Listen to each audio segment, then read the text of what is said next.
Jake Morris walked through the crowded halls of Kepler Station with his hands in his pockets and his face showing no emotion. The station smelled like oil and fear. Aliens of every shape and size moved around him, talking in languages he did not understand.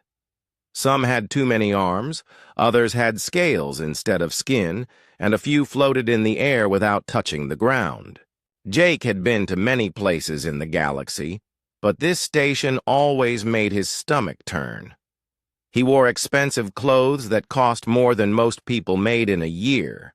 His boots were made from real leather, not the fake stuff most people had to buy.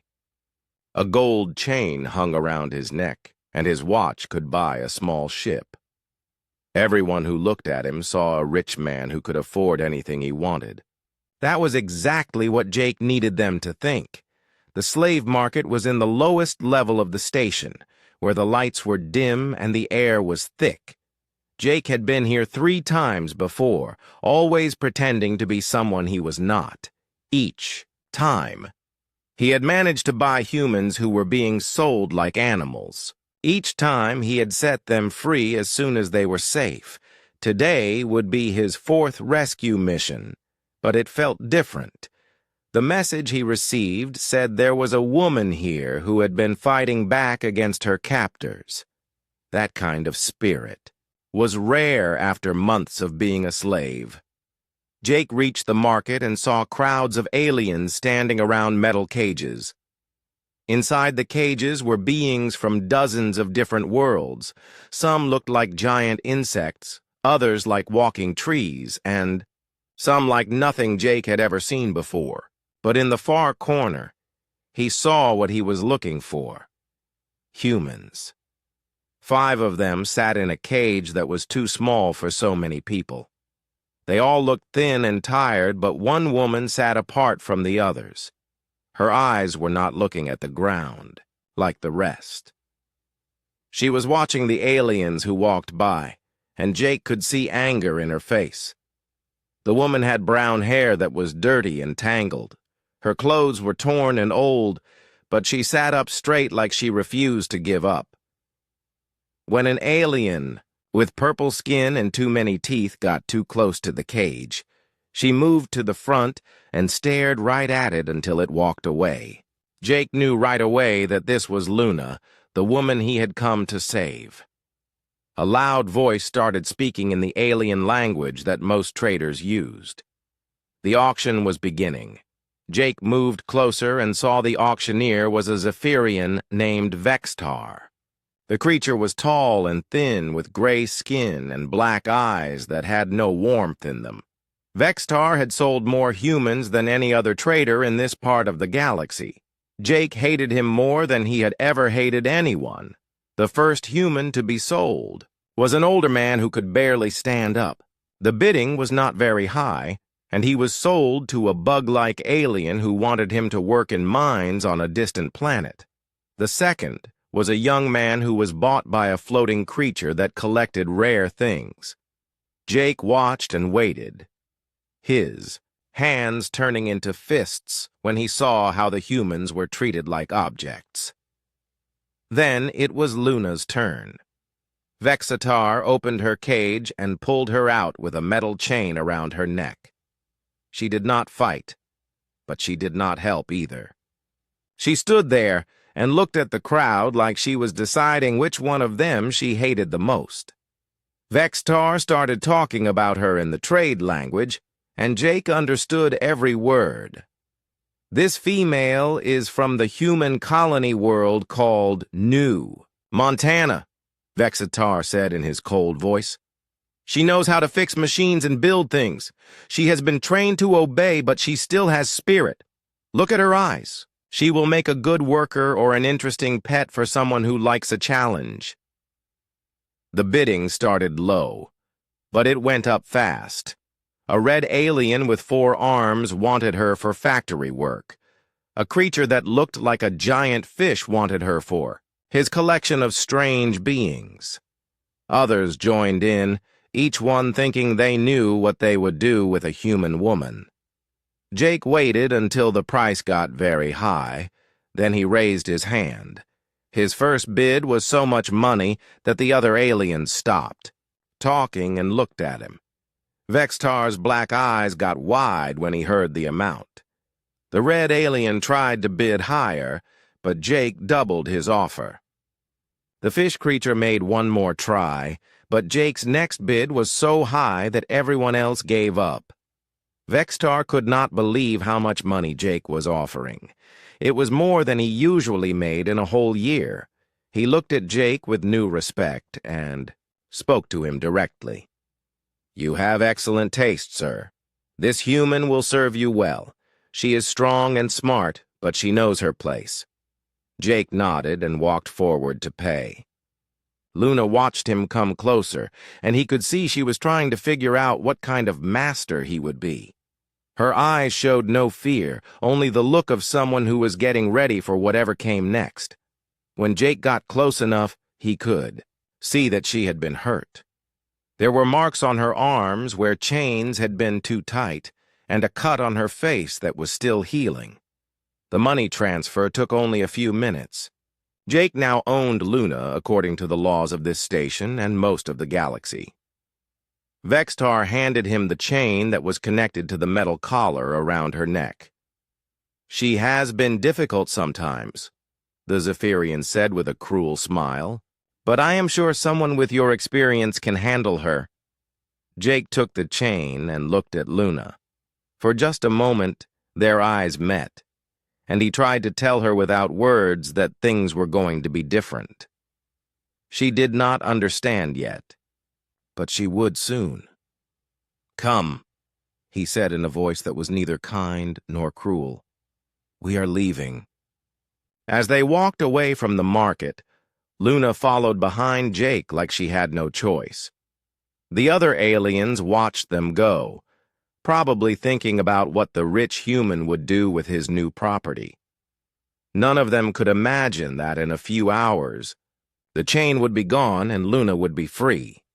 None of them knew that Jake Morris was not what he seemed to be, and that he had just spent a fortune to save a life instead of buying it. Jake led Luna through the station's busy corridors toward his ship. She walked behind him, the chain connecting them making soft metal sounds with each step. Other aliens moved out of their way, some looking at Luna with interest, others ignoring her completely. Jake kept his face calm, but inside he was counting the minutes until they could get away from this terrible place. The Starwind was docked in Bay 7, a medium-sized cargo ship that looked old but was actually in perfect condition. Jake had spent years making it look like nothing special while hiding the best engines and weapons money could buy. As they reached the airlock, Jake stopped and looked around to make sure no one was watching. Then he stepped inside and waited for Luna to follow. The moment the airlock closed behind them, Jake turned to Luna and spoke quietly. "I'm getting you out of here. Play along until we're in space." Luna's eyes went wide with surprise, but she said nothing. Jake could see she wanted to believe him, but months of being a slave had taught her not to trust anyone. Jake led her to the main cabin and immediately reached for the collar around her neck. Luna stepped back, her hands going up, to protect herself. "It's okay," Jake said in the gentlest voice he could manage. "I'm taking it off." His fingers found the release button, and the metal collar opened with a soft click. Luna touched her neck where the collar had been, her eyes filling with tears she had not allowed herself to cry for months. "Sit down," Jake said, pointing to a comfortable chair. "Are you hurt? Do you need medical help?" Luna sat down slowly like she was afraid the chair might disappear. She looked around the cabin, taking in the clean walls, the soft lights, and the smell of real food coming from somewhere nearby. "I don't understand," she said, her voice rough from not talking much for so long. Jake went to the kitchen area and came back with a plate of hot food and a glass of clean water. Luna stared at the food like she had never seen anything so beautiful. "My name is Jake Morris," he said as she began to eat. "I buy people like you so I can set them free. You're not my slave and you never will be." Luna ate quickly at first, then forced herself to slow down. Between bites, she told Jake her story. Her name was Luna Clark, and she had been an engineer on New Montana, a farming colony at the edge of human space. She had been working on a new water system when the Zephyrian raiders attacked. They came at night when most people were sleeping, using weapons that made everyone too weak to fight back. "They took about 50 of us," Luna said, her voice getting stronger as she talked. "Most were sent to different places right away. I was kept with a few others because they said engineers were worth more money."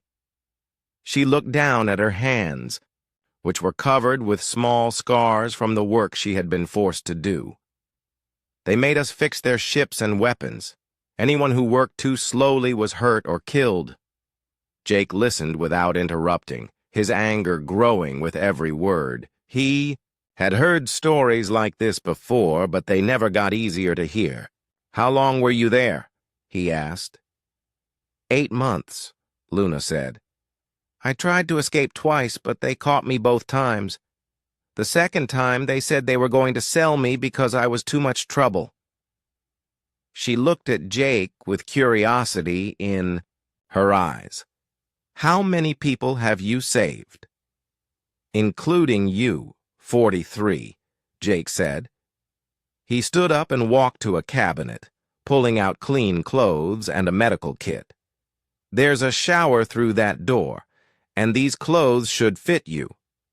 Take as long as you need. We won't reach human space for 3 weeks, so you have time to rest and get better." Luna took the clothes but didn't move toward the shower. "Why are you doing this?" she asked. "It must cost a lot of money to buy people just to free them."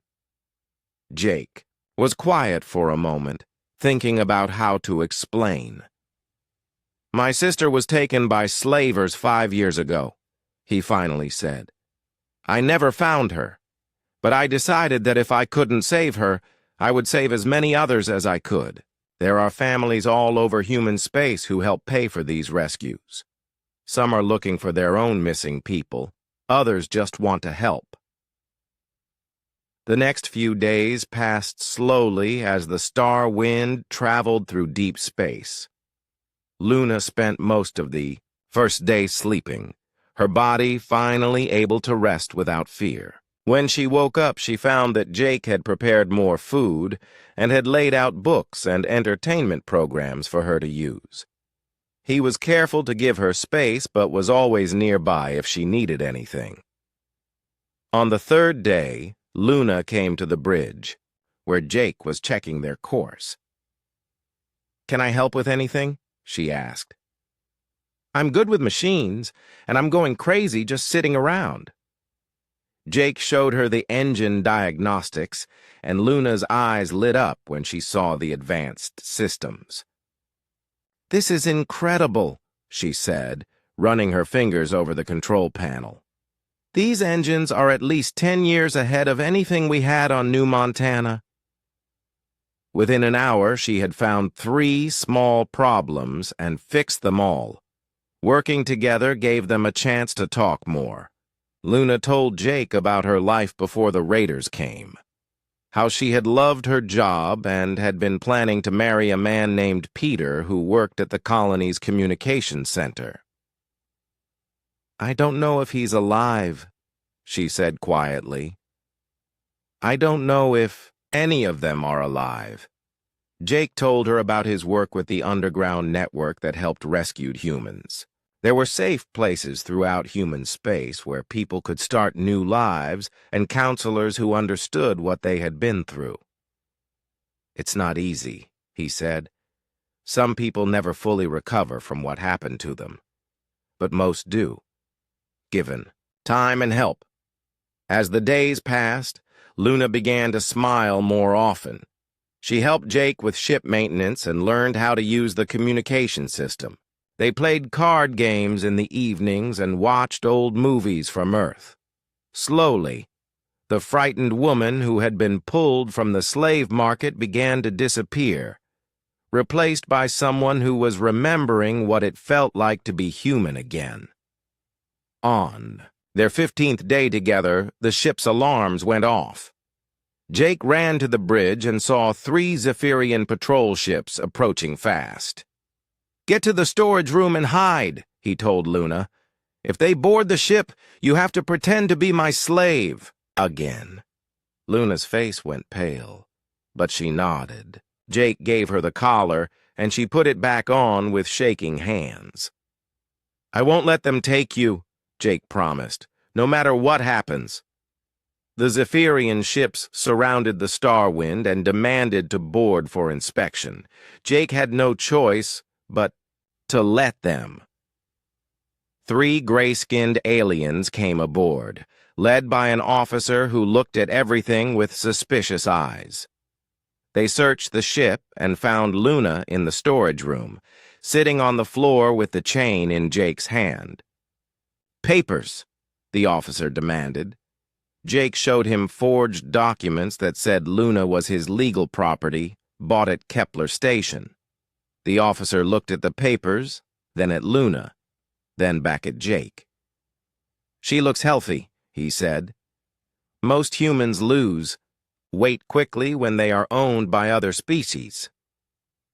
"I take good care of my property," Jake said in a cold voice that made him feel sick. Luna kept her eyes on the floor, playing her part perfectly, even though Jake could see her hands shaking. The inspection lasted for 2 hours that felt like days. Finally, the Zephyrians left, satisfied that Jake was just another slave owner taking his property home.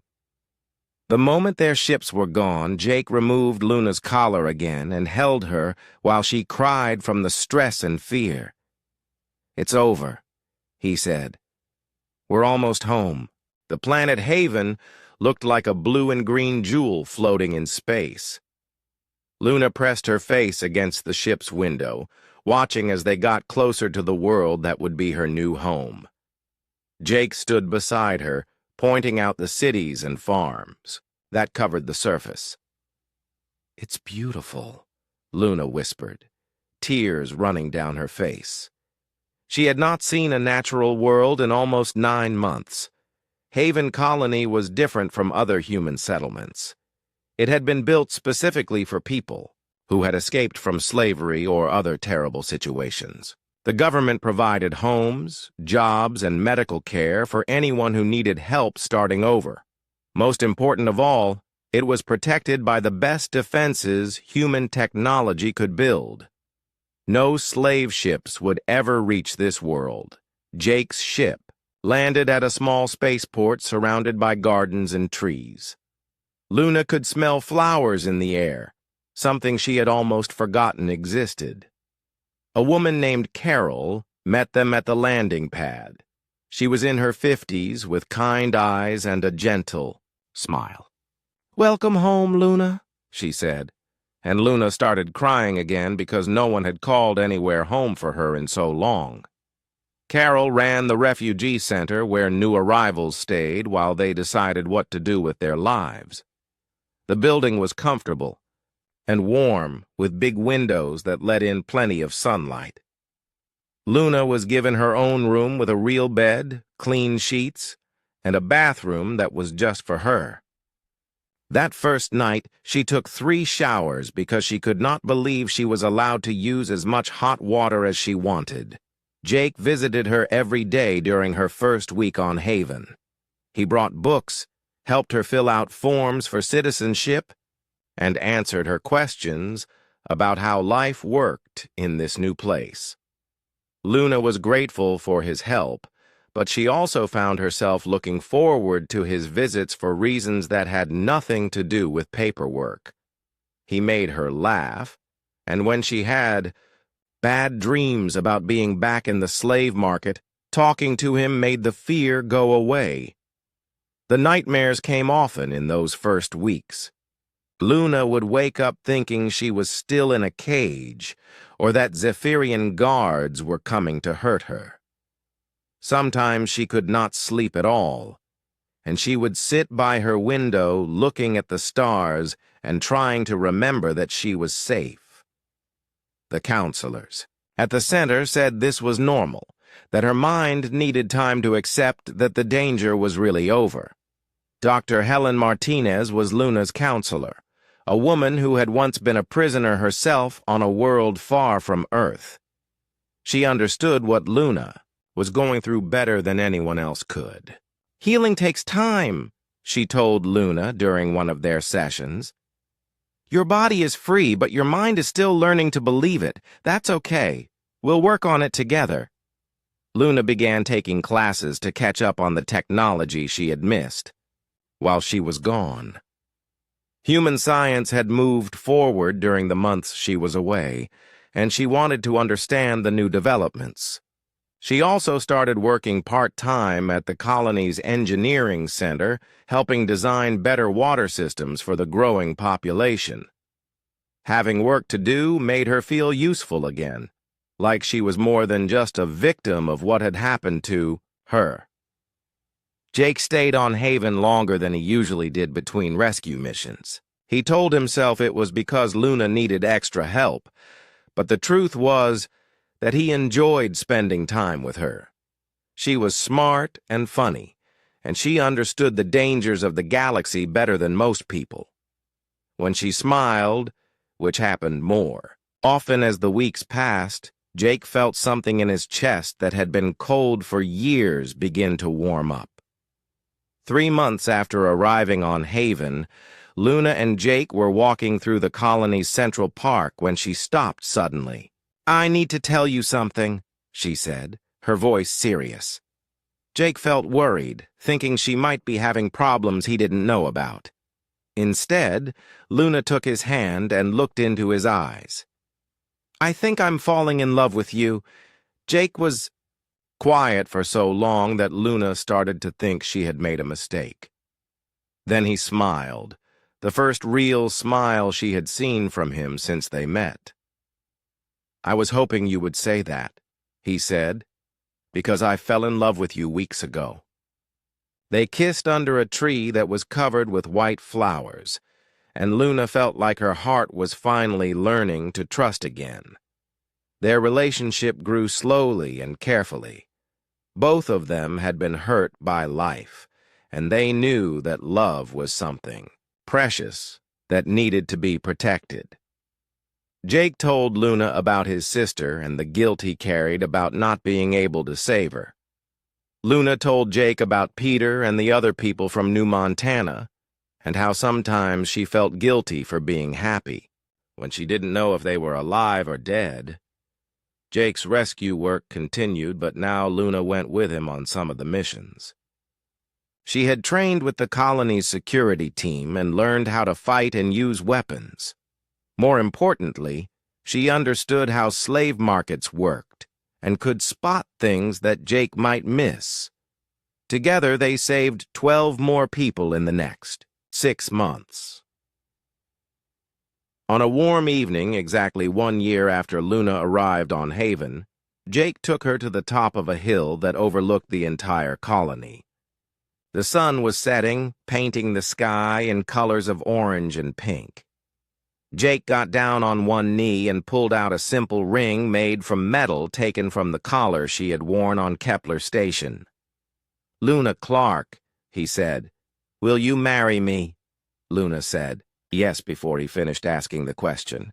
She threw her arms around him, and they both fell down laughing on the soft grass. The ring fit perfectly, and Luna loved that it was made from something that had once been a symbol of her slavery.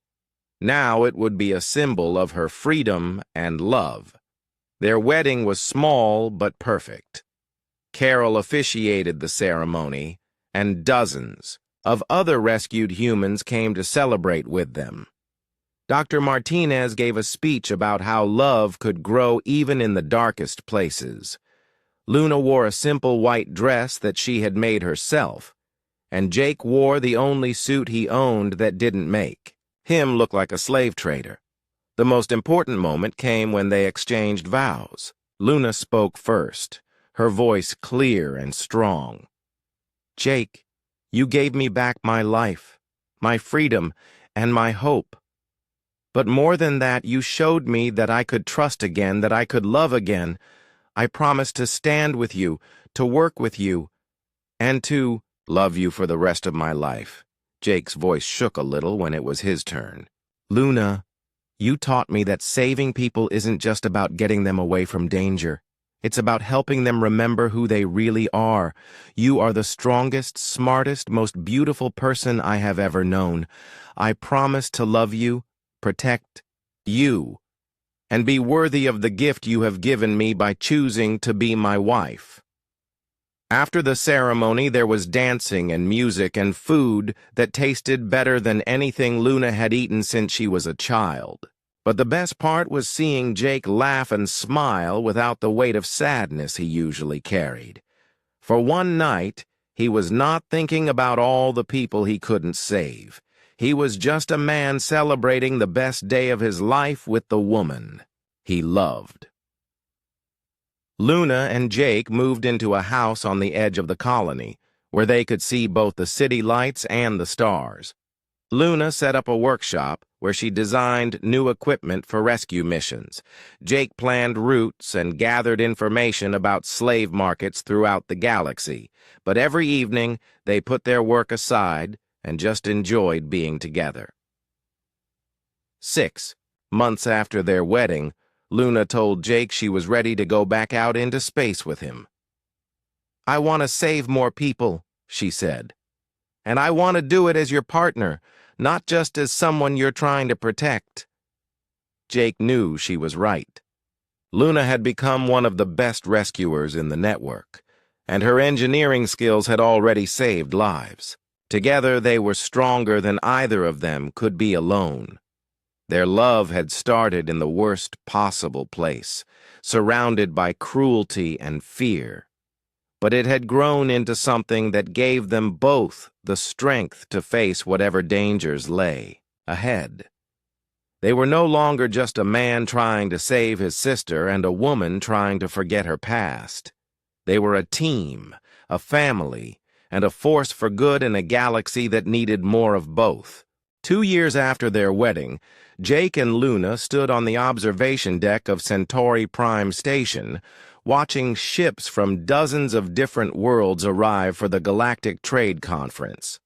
The massive station orbited a neutral planet where no single species could claim control, making it the perfect place for diplomatic meetings. Jake wore the formal uniform of a human trade representative, complete with medals and insignia that marked him as someone important. Luna stood beside him in an elegant blue dress, her hair arranged in the style that human diplomats favored. Ambassador Kate Sullivan had asked Jake to join the human delegation because of his unique experience. Most humans had never dealt directly with alien slave traders, but Jake had spent years pretending to be one of them. His knowledge of their methods and their psychology could be valuable in the trade negotiations. Luna came as his wife and as an expert on Zephyrian technology, though few people knew about her past. The conference hall was enormous, with sections designed for beings who breathed different gases and lived at different temperatures. Humans sat in the center, surrounded by the various alien species they hoped to make deals with. Some negotiations were about simple things like food and raw materials, but others dealt with more complex issues like territorial boundaries and the rules that govern trade between worlds. Jake and Luna had been at the conference for 3 days when disaster struck. They were walking through the main corridor discussing the morning's meetings when Luna suddenly stopped moving. Her face went completely white, and Jake saw her hands begin to shake. "What's wrong?" he asked. But then he saw what she was looking. Adot Vextar was walking toward them, accompanied by 2 other Zephyrians and a floating creature that Jake recognized as a high-ranking trade official.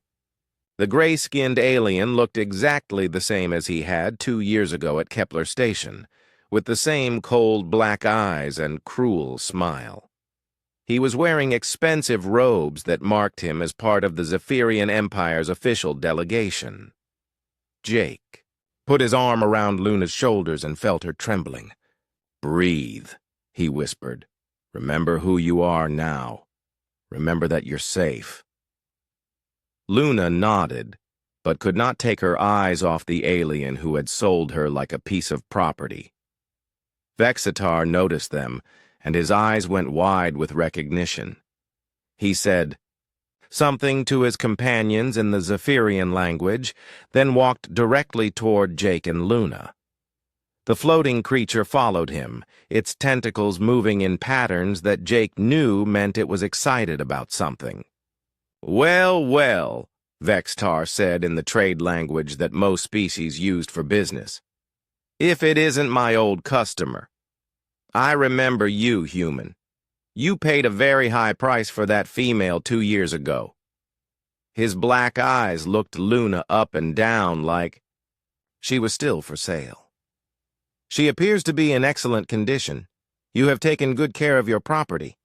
Jake felt Luna's grip tighten on his arm, but her face remained calm. Years of training had taught her how to hide her emotions when she needed to. "Good evening, Vexitar," Jake said in a polite voice that gave nothing away. "I did not expect to see you here." "The Zephyrian Empire has been invited to discuss new trade agreements," Vexitar replied. "We have many products that other species find valuable."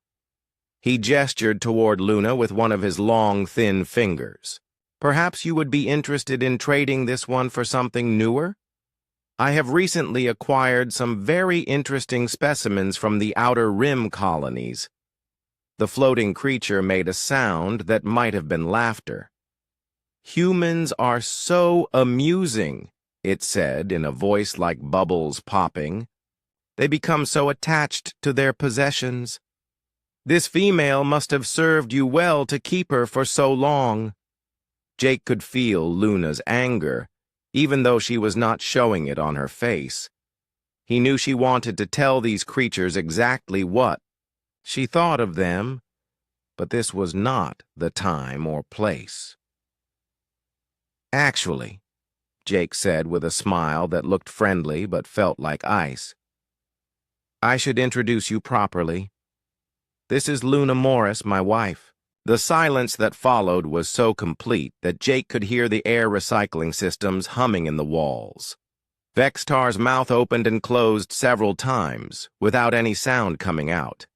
The floating creature's tentacles stopped moving entirely. The other Zephyrians looked at each other like they had not understood what Jake said. "You're what?" Vexitar finally managed to say. "My wife," Jake repeated clearly.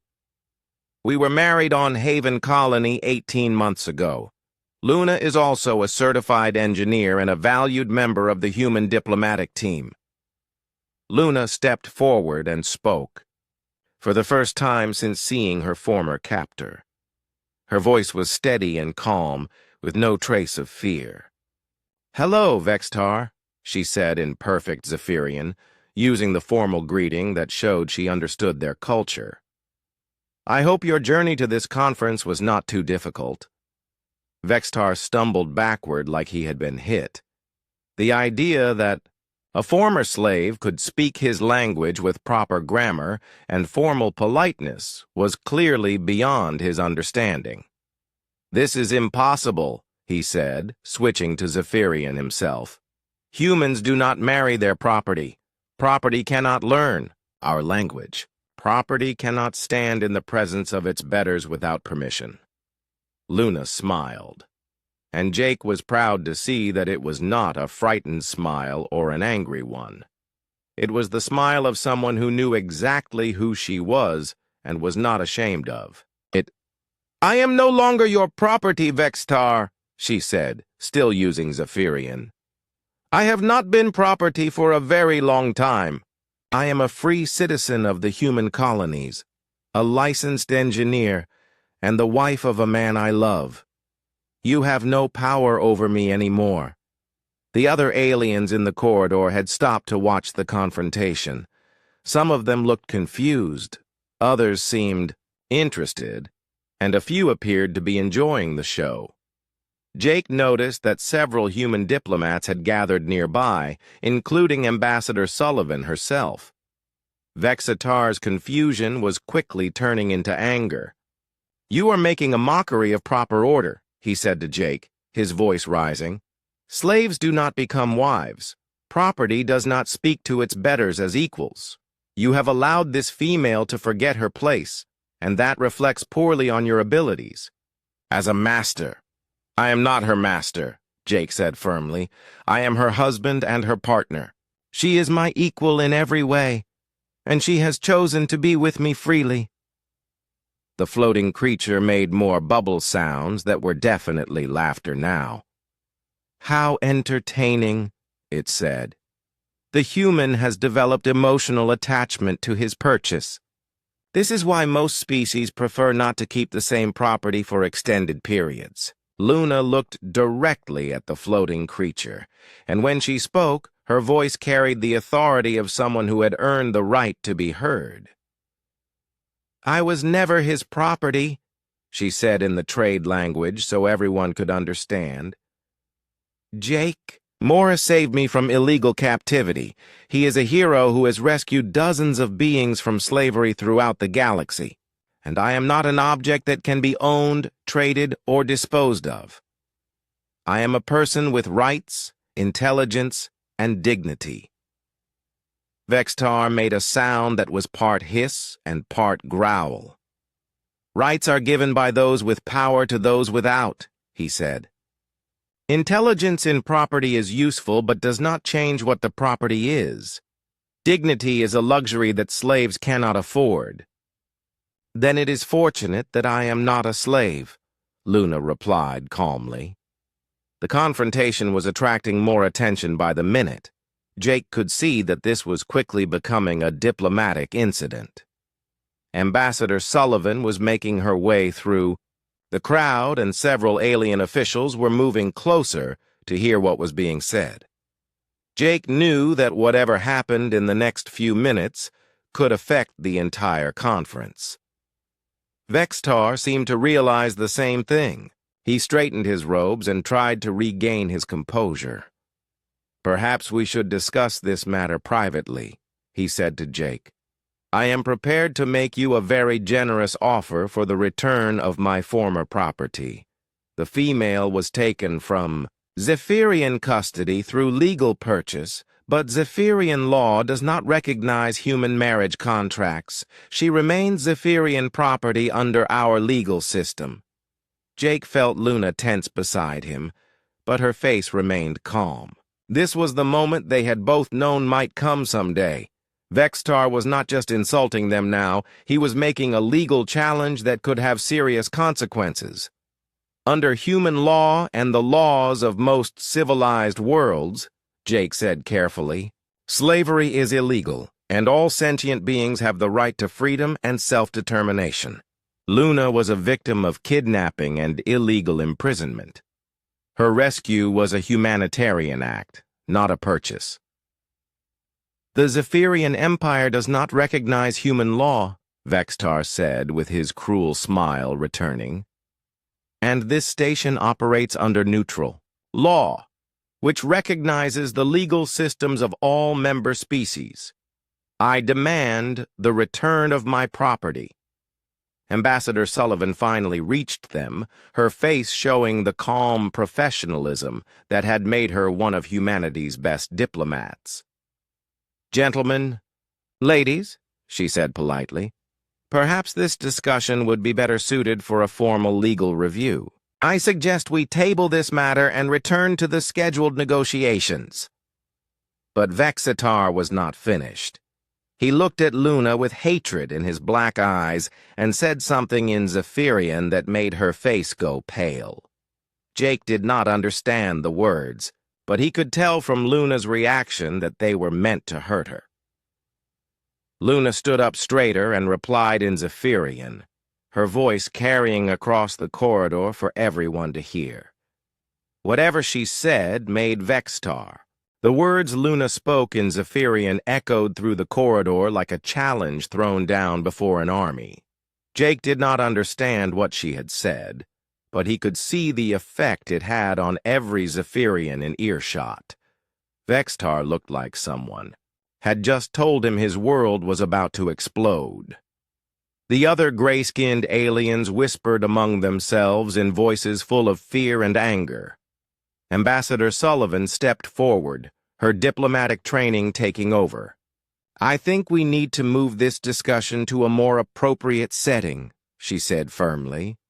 "All parties involved should have proper representation before any legal claims are addressed." But Vextar was beyond listening to reason.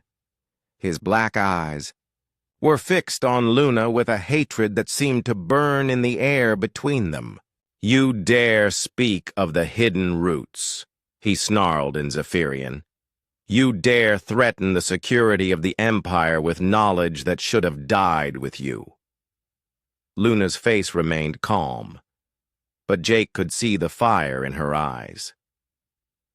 "The hidden roots are not hidden from someone who helped build the navigation systems," she replied, still speaking Zephyrian so the other aliens could understand.